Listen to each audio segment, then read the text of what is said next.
क्या आपको भी अपनी स्किन पे चाहिए ऐसा ही ग्लो? तो आपको अपनी ज़िंदगी से निकालने हैं सिर्फ 8 दिन। अब आप बोलिए नीचे आपने लिखा है 7 डेज और आप कह रहे हैं 8 दिन, इसका क्या मतलब हुआ? आपको अपनी स्किन को डे 0 से प्रिपेयर करना पड़ेगा ना। तो डे 0 से लेके डे 7 तक कैसे आपको इसको फॉलो करना है, ये सब कुछ मैं आपको समझाऊंगी और आप भी देखेंगे अपनी स्किन पे यही वाला glow. Hi guys, welcome to my channel. Hope कि आप सभी लोग बहुत अच्छे से रह रहे हैं। सबसे पहले शुरुआत होगी डे 0 से।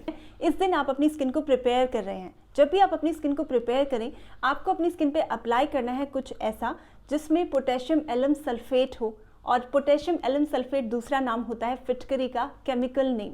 फिटकरी जब भी आप अपनी स्किन पे अप्लाई करते हो तो आपकी स्किन में जितनी भी उथल पुथल मची हुई है because of any XYZ reason, किसी भी रीज़न से आपकी स्किन में हो सकता है, तो उसको वो काम करता है। मैंने थोड़ी सी फिटकरी ली है, उसमें पानी लिया है, ओके, और उसके बाद उसे ऐसे ही मलना है और अपने पूरे फेस पे आपको इसे अप्लाई कर लेना है, क्योंकि फिटकरी आपकी स्किन के बहुत सारे इश्यूज़ को काम कर देती है। मैं फिटकरी पे एक सेपरेट वीडियो लेके आ सकती हूँ, अगर आप चाहें तो मैं डेफिनेटली एलम पे एक सेपरेट वीडियो आपके लिए बना दूंगी। लेकिन अगर आप कंफर्टेबल नहीं हो फिटकरी के साथ तो कोई बात नहीं। आपको क्या करना है, आपने लेने हैं आइस क्यूब्स। मैंने रिसेंटली आपसे राइस के आइस क्यूब्स शेयर किए थे, जिसको अप्लाई करेंगे अगर आप, तो आप देखेंगे कि आपकी स्किन बहुत ज़्यादा रिजुविनेट हो जाएगी इसे अप्लाई करने के बाद। अब बात करते हैं डे 2 की। अब ये जो डे 2 है, ये सबसे ज़्यादा इंपॉर्टेंट उसके लिए होता है जिसकी फेस में टैनिंग होती है।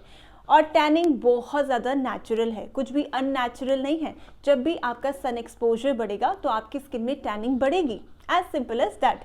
तो उससे बिल्कुल आपको डरने की ज़रूरत नहीं है। टैनिंग इनफैक्ट आपकी बॉडी का एक नेचुरल फिनोमिना होता है। जैसे अगर आपका सन एक्सपोजर बढ़ता है तो आपकी जो बाहर वाली स्किन होती है वो अंदर वाली स्किन को प्रोटेक्ट करने के लिए थोड़ी सी टैन हो जाती है। तो उसके लिए बस आपको इसका कुछ एप्लीकेशन करना होता है और आप देखते हैं इससे जो वाली स्किन होती है, जो कि एकदम ग्लोइंग स्किन जो कहीं छुप चुकी होती है, वो वापस आ जाती है। तो उसके लिए आपको क्या करना है, आपको लेना है 1 स्पून का बेसन।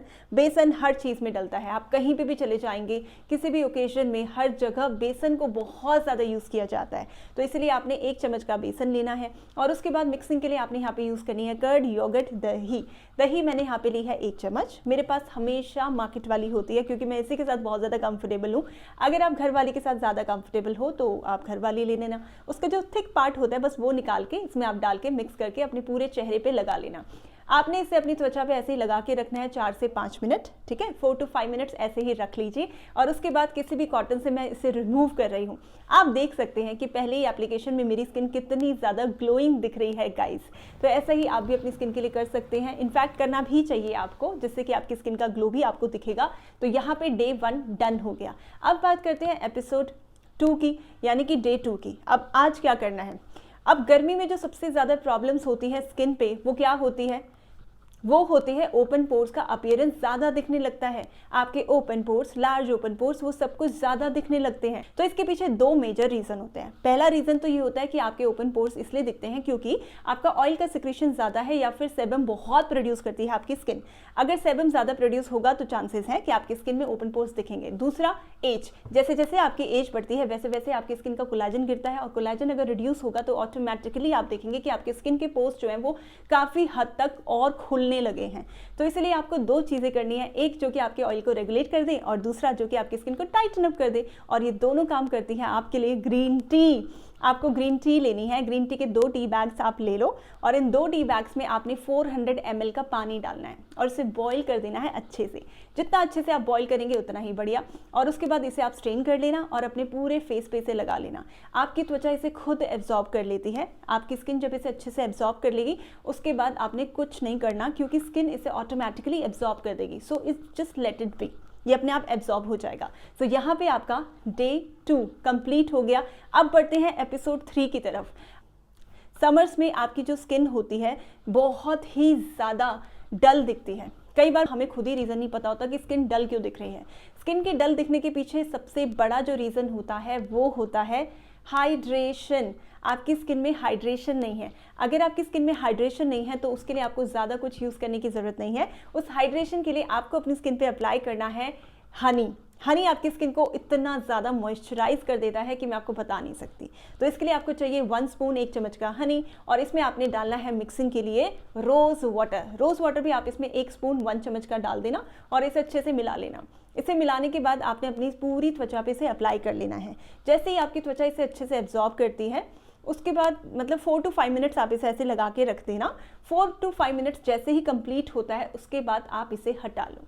अब कैसे हटाना है, क्योंकि थोड़ा बहुत चिपचिपा तो होता है हनी, लेकिन फिर भी मॉइस्चराइज इतना करता है तो लगाना तो बनता है। तो उसके बाद आपने कुछ नहीं करना है, एक कॉटन लेना है और उसके बाद वाइप करके देख लेना है। गाइस आप देख सकते हैं कि मेरी स्किन कितनी ज़्यादा ग्लो कर रही है। अभी हम सिर्फ एपिसोड 3 पे पहुँचे हैं, स्किन का ग्लो आपको दिख रहा है, राइट। तो उसके बाद आपने ठंडे ठंडे पानी का एक छपाका अपने फेस पे मार लेना है एंड दैट्स हाउ डे 3 यानी कि एपिसोड 3 इज डन। अब बात करते हैं एपिसोड 4 की। मैं जिस बारे में आपसे बात करने वाली हूँ वो मोस्टली उन लोग के लिए है जिनको लगता है कि मेरी स्किन डल दिख रही है। मैं अपनी स्किन को इंटरनली हाइड्रेट कर रही हूँ, पानी बहुत ज़्यादा पीती हूँ, फिर भी स्किन डल दिख रही है। आप मुझे कमेंट में पूछते हैं, मुझे पता है आप सीरीज ऑफ क्वेश्चंस पूछते रहते हैं, तो वो मैं खुद ही आपको बता देती हूँ पहले। तो इसका सबसे बड़ा रीज़न हो सकता है कि आप कोई ऐसा प्रोडक्ट अपने चेहरे पे लगा रहे हैं जो कि आपकी स्किन को सूट नहीं कर रहा। अगर आपकी त्वचा को कुछ भी ऐसा है जिसके साथ आपकी त्वचा कंफर्टेबल नहीं है तो वो आपको छोड़ देना चाहिए या उसके यूसेज को आपको डिसकंटिन्यू कर देना चाहिए, बी इट एनीथिंग। अब कई तो बहुत ज़्यादा सस्ते से कॉस्मेटिक्स होते हैं जिनको देख के हम सोचते हैं कि चलो सस्ता है लगा लो। तो पहली बात तो वो ज़्यादातर स्किन को सूट ही नहीं करते। जितने भी ऐसे चीप कॉस्मेटिक्स होंगे अगर आप उनको लोगे तो आपकी स्किन वैसे ही ख़राब होगी। कई लोग की स्किन इतनी ज़्यादा सेंसिटिव होती है कि बहुत ज़्यादा एक्सपेंसिव कॉस्मेटिक्स भी उनकी स्किन को सूट नहीं करते। तो अगर नहीं करते तो डिसकंटिन्यू, उनको यूसेज को आप बिल्कुल डिसकंटिन्यू कर दो। अगर आप उनको डिसकंटिन्यू करेंगे तो आप खुद देखेंगे कि आपकी स्किन जो है वो पहले से हील हो रही है, पहले से इम्प्रूव हो रही है। ऑब्वियसली आपको ये साथ के साथ लगाना पड़ेगा बट उनको छोड़ना पड़ेगा फॉर नाउ, ओके। तो यहाँ पे आपको क्या अप्लाई करना है जो कि आपकी स्किन को एकदम सूद कर दे, काम कर दे। ऐसा क्या चाहिए आपको अपनी स्किन के लिए? तो आपको अपनी स्किन पे अप्लाई करना है सबसे ज़्यादा माइल्ड, और जो भी सबसे ज़्यादा माइल्ड होता है वो आपके किचन में मिलता है, वो होता है क्यूकम्बर यानी कि खीरा। खीरा आपकी स्किन के लिए इतना ज़्यादा अच्छा है कि अगर आपको लगता है कि आपकी स्किन बहुत ज़्यादा डल हो रही है किसी भी रीज़न से तो खीरा आप लगा के देखना। आपने इसे अच्छे से ग्रेट कर देना है। ग्रेट करने के बाद जो क्यूकम्बर का जूस निकल के आता है, मैं कहूँगी कि वो अप्रॉक्सीमेटली रफली आया है 1 से 2 चम्मच, ओके। 1 से 2 चम्मच 1 to 2 स्पून आ गया। अब इसमें आपने डालना है रोज़ वाटर। रोज़ वाटर आप इक्वल क्वांटिटी में डाल देना, यानी कि जितना आपने क्यूकम्बर जूस लिया है उतना ही रोज़ वाटर इसको मिक्स कर देना है अच्छे से, और इसे किसी कॉटन की मदद से अपनी स्किन पे अप्लाई करके रहने देना है आपने। क्योंकि क्यूकम्बर जूस जो होता है वो इतना माइल्ड होता है आपकी स्किन के पोर्स में वैसे ही एब्जॉर्ब हो जाता है। उसके बाद आपको कुछ नहीं करना होता, ना ही इसे वाइप करना है, ना इसे वॉश करना है, आपको कुछ नहीं करना, just let it be there. So यहाँ पे आपका डे 4 कंप्लीट हो चुका है, जिससे आप देखेंगे कि आपकी स्किन जो है वो काफ़ी ज़्यादा रेडिएंट दिख रही है। तो डे 4 आपका कंप्लीट हो चुका है। अब बात करते हैं उनकी जिनके स्किन में time to time acne, pimples, breakout release होते हैं या फिर निकलते हैं। इसका सबसे बड़ा रीज़न होता है ऑयल का सिक्रीशन। अगर आपकी स्किन बहुत ज़्यादा ऑयल प्रोड्यूस करती है तो आपको पिंपल्स, एक्ने, ब्रेकआउट्स ये होते ही रहेंगे। तो उसके लिए आपको अपनी स्किन के ऑयल का सिक्रीशन को या सेबम के प्रोडक्शन को बस कम करना होता है, रिड्यूस करना होता है। ऑब्वियसली इंटरनल फैक्टर्स भी होते हैं कि अपना क्या आप खा रहे हैं, कंज्यूम कर रहे हैं, उसका आपको ध्यान रखना ही है साइड बाय साइड। लेकिन ऑयल के सिक्रीशन को अगर आप रेगुलेट करना चाहते हैं तो उसके लिए सबसे अच्छा है ओट्स।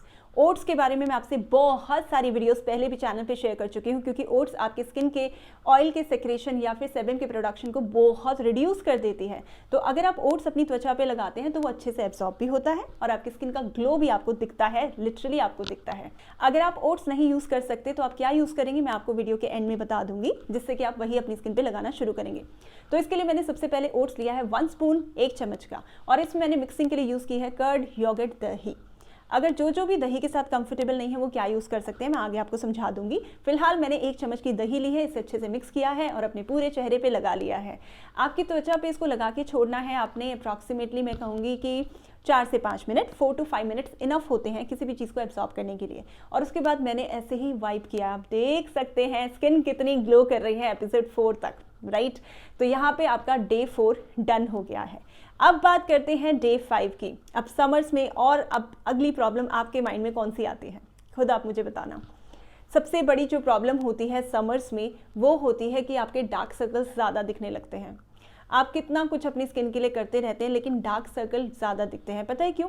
क्योंकि हमारी जो स्किन होती है आइज़ के आसपास वाली वो सबसे ज़्यादा थिन होती है, और जहाँ पे भी थिन स्किन होगी सबसे पहले एजिंग के साइन वहीं पे आपको दिखेंगे। तो इसीलिए इसको आपने मॉइस्चराइज करना है। इसे मॉइस्चराइज करने के लिए मैं यहाँ पे ले रही हूँ विटामिन ई की कैप्सूल। विटामिन ई की कैप्सूल इतनी ज़्यादा आपकी स्किन को सॉफ्ट सपल कर देती है जहाँ पे भी आप उसे अप्लाई करते हैं।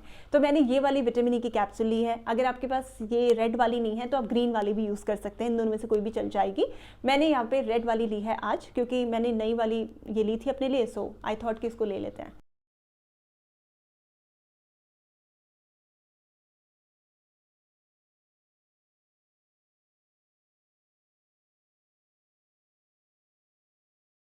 अब बात करते हैं डे 5 में अनइवन स्किन टोन।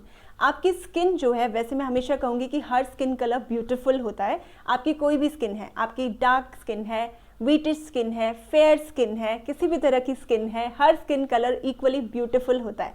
लेकिन ऐसा बहुत बार होता है कि आपकी स्किन कहीं कहीं से अलग है, कहीं पे डार्क, कहीं पे नॉर्मल, कहीं पे उससे भी ज़्यादा डार्क। तो ऐसा क्यों होता है? ऐसा भी इसलिए होता है क्योंकि आप अपनी स्किन में बिल्कुल भी उसकी केयर करने के लिए कुछ भी नहीं करते, और आपकी स्किन का सन एक्सपोजर बहुत है। आपकी त्वचा जब भी बाहर आप एक्सपोज करेंगे तो डेफिनेटली आपकी स्किन में उसका असर तो दिखेगा ही, क्योंकि ये जो भी फ्री रेडिकल्स हैं आपकी स्किन को डैमेज करेंगे, आपको दिखेगा वो। अगर आपको आज नहीं दिख रहा तो आप कुछ जैसे 1 साल 2 साल अपनी स्किन के लिए कुछ भी अगर नहीं करेंगे तो डेफिनेटली आपकी स्किन की जो भी कंडीशन होगी वो ख़राब होने लगेगी, आपकी स्किन की जो क्वालिटी है वो गिरने लगेगी। जब आप देखेंगे तो फिर आपको रियलाइज़ होगा, ओह मैंने तो अपनी स्किन की इतने टाइम से ध्यान ही नहीं दिया, अब मैं क्या करूं। अब फिर एकदम से आपके माइंड में आएगा कि अब से मुझे अपनी स्किन का ध्यान रखना है। तो इसलिए इतना टाइम हो ही ना, इसलिए आप अपनी स्किन पे ये अप्लाई करो जो कि आपकी स्किन के अनइवन स्किन टोन को बहुत ज़्यादा नॉर्मलाइज कर देती है। और उसके लिए सबसे ज़्यादा अच्छी होती है कॉफ़ी। मैं आपको बता नहीं सकती, कॉफ़ी आपकी स्किन की लाइटनिंग ब्राइटनिंग के लिए भी अच्छी है। मैं सिर्फ ब्राइटनिंग की बात कर रही हूँ, यहाँ पे आप थोड़ा सा डिफ्रेंशिएट अगर कर पा रहे हैं तो आपकी स्किन को वो इवन टोन कर देती है कॉफ़ी इतनी अच्छी होती है। तो इसलिए मैंने 1 चम्मच की कॉफ़ी ली है, और उसके बाद मैंने इसमें डाली है कर्ड, योगर्ट, दही, क्योंकि दही बहुत अच्छी होती है स्किन के लिए। तो मैंने मिक्सिंग के लिए यहाँ पे दही का ही यूज़ किया है। और उसके बाद इन दोनों को मैंने इक्वल रेशियो यानी कि 1-1 स्पून डाल दिया है दोनों को, और अच्छे से मिला दिया है। इसे आपने अपनी पूरे चेहरे पर अप्लाई करना है। ये भी आपकी त्वचा के लिए बहुत ज़्यादा अच्छी है। अब मेरी स्किन को देख के आप हमेशा ऐसे बोलते हैं कि आपकी स्किन तो जब आप कॉफ़ी लगाते हैं एकदम से डार्क दिख रही है, क्योंकि कॉफ़ी का कलर डार्क है तो वो सिर्फ मोमेंट के लिए होता है, उसी मोमेंट के लिए। ऐसा परमानेंट थोड़ी हो जाएगा, ये परमानेंटली थोड़ी रहेगा। आप जब इसे लगाएंगे उसके बाद हटाएंगे भी तो जब आप इसे लगाएंगे 4 से 5 मिनट तक, 4 to 5 मिनट तक ऐसे ही लगा के छोड़ देना है, और उसके बाद आपने इसे पानी से वॉश कर देना है। आप देख सकते हैं कि मेरी स्किन का ग्लो कितना बढ़ता जा रहा है। जैसे जैसे डेज कंप्लीट हो रहे हैं वैसे वैसे स्किन का ग्लो बढ़ता जा रहा है गाइस। तो यहाँ पे आपका एपिसोड 5 यानी कि डे 5 डन हो गया। अब बात करते हैं डे 6 की। ये उनके लिए है जिनकी स्किन में कोई ऐसी प्रॉब्लम नहीं है, लेकिन उनको चाहिए कि अपनी स्किन की केयर करनी है। और या फिर आप कभी कभी बोलते हैं कि कोई फेस वॉश मुझे स्विच करना है। वैसे तो आपको बहुत सारे फेस वॉश मिलते ही हैं मार्केट में, लेकिन ये वाला एक बार DIY फेस वॉश आप लगा के देखना, आपको ऐसा लगेगा कि ये मैंने पहले क्यों नहीं ट्राई किया। ये तो मेरी स्किन के लिए इतना ज़्यादा अच्छा है, स्किन में एकदम से जो भी मेरी टैनिंग है उसको तो बहुत जल्दी हटा रहा है। उसके लिए आपको सबसे पहले चाहिए टर्मरिक। तो मैंने हल्दी यहाँ पे सिर्फ 2 चुटकी ही डाली है। उसके बाद मैंने मिक्स करने के लिए यहाँ पे ली है 1 चम्मच 1 स्पून की दही। आप भी यहाँ पे कर्ड डाल दो और अच्छे से इसे मिला लो, और उसके बाद इसे अपनी पूरी त्वचा पे आपको लगा के रख देना है। जब आपको इसे अपनी पूरी त्वचा पे लगा लेंगे, आपने इसे 4 to 5 मिनट तक ऐसे ही छोड़ देना है। 4 से 5 मिनट में ये सारी की सारी जो भी क्वालिटी है हल्दी की, आपकी स्किन इसे एब्जॉर्ब कर देगी। और ये एपिसोड 6 आपके लिए बहुत ज़्यादा बेनिफिशियल होने वाला है। इसको तो बिल्कुल आपने स्किप नहीं करना है, इसको लगा के ऐसे ही छोड़ देना और उसके बाद पानी से वॉश कर देना है। तो यहाँ पे एपिसोड 6 डन हो चुका है। अब सब कुछ आप देख रहे हैं, स्टेप बाय स्टेप आपने अपनी स्किन के लिए कर लिया। अब लास्ट में आपकी स्किन को कुछ ऐसा चाहिए जो कि आपकी स्किन को एकदम सूद कर दे, एकदम सेटल कर दे। अब बात करते हैं उन लोग के बारे में जिनकी स्किन फॉर नो रीज़न बिल्कुल भी ज़्यादा सॉफ्ट नहीं दिखती। आप किसी भी तरह के हार्मफुल केमिकल्स का यूज़ भी नहीं कर रहे, फिर भी आपकी स्किन में एक बहुत ज़्यादा डलनेस है कि स्किन में सॉफ्टनेस है ही नहीं। तो आपको अपनी स्किन में अप्लाई करना है राइस फ्लोर, जिसे कहा जाता है चावल का आटा। 1 स्पून 1 चम्मच का आपने राइस फ्लोर लेना है, और इसमें मिक्सिंग के लिए आपने डालनी है कर्ड, योगर्ट, दही। दही एक तरह का एक्सफोलिएटर है, आपकी स्किन को बहुत स्मूथ करती है। तो 1 चम्मच की दही, इन दोनों को अच्छे से मिला लेना है और अपनी स्किन पे इसे अप्लाई करके ऐसे ही रख देना है। इसे भी आपने 4 to 5 मिनट्स के लिए ऐसे ही रखना है, और उसके बाद वॉश कर देना है पानी से। ओके तो ये थी आज की detailed video which is about कि आपकी स्किन में जो भी गर्मी में प्रॉब्लम्स होती हैं वो आपकी स्किन में अराइज नहीं होंगी, और जब आप इसे अपनी स्किन पे अप्लाई करेंगे तो खुद आप देखेंगे कि आपकी स्किन में क्या शाइन आई है। आप इसे डेफिनेटली फॉलो करना और मुझे नीचे आके बताना कि आपको कैसा लगा है, स्किन में ग्लो आया है कि नहीं आना है। जल्दी से मुझे बताना कमेंट में। ग्लो आपकी स्किन में पक्का आएगा। ये 8 डेज कंसेक्यूटिवली मतलब लगातार आप फॉलो करेंगे तो आप खुद देखेंगे कि स्किन में कितना अच्छा ग्लो आया है। सो आज की वीडियो के लिए इतना ही गाइस। आई होप आपको आज की वीडियो लगी है अच्छी। If the answer is yes, video को लाइक करना, चैनल को सब्सक्राइब करना और बेल आइकन में प्रेस कर देना, जिससे कि आने वाली बहुत सारी फ्यूचर वीडियोस का नोटिफिकेशन आपको हर बार मिलता रहेगा। मिलती हूँ आपसे अपनी नेक्स्ट वीडियो में। Till then bye.